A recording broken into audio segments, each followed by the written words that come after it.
Le long des cours d'eau, le calme règne encore, mais plus pour longtemps, car l'ouverture de la pêche à la truite approche.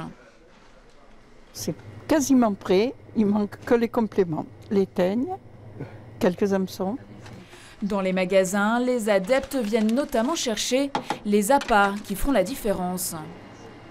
J'en sais fichtrement rien, c'est bien pour ça que je prends un peu de tout. Il y a un truc qui est pas mal, c'est le verre à tête noire qui est bien pour la truite et le verre de berge aussi. Si elles sont un peu méfiantes à force de voir des gens sur la berge, il faut leur mettre des teignes. Tandis que s'apprêtent à vider les rivières de leurs truites, la fédération, elle, s'efforce de les remplir avec ses truitelles Fario. Nées en pisciculture, elles serviront à soutenir les populations sauvages. Dans le nord du département, on a beaucoup de sédiments dans les cours d'eau. Et ça bouche en fait les frayères, et donc ça étouffe en fait les œufs qui se trouvent dedans.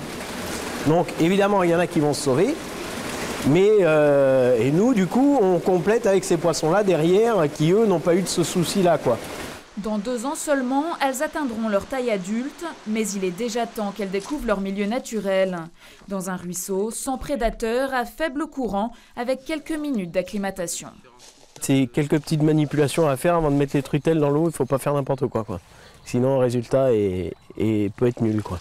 Pour que ces actions de repeuplement soient efficaces, la fédération sollicite les pêcheurs du département, en leur imposant cette année une nouvelle réglementation.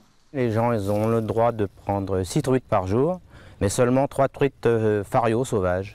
Ce week-end, 10 000 pêcheurs au moins devraient lancer leur ligne dans les eaux du Périgord.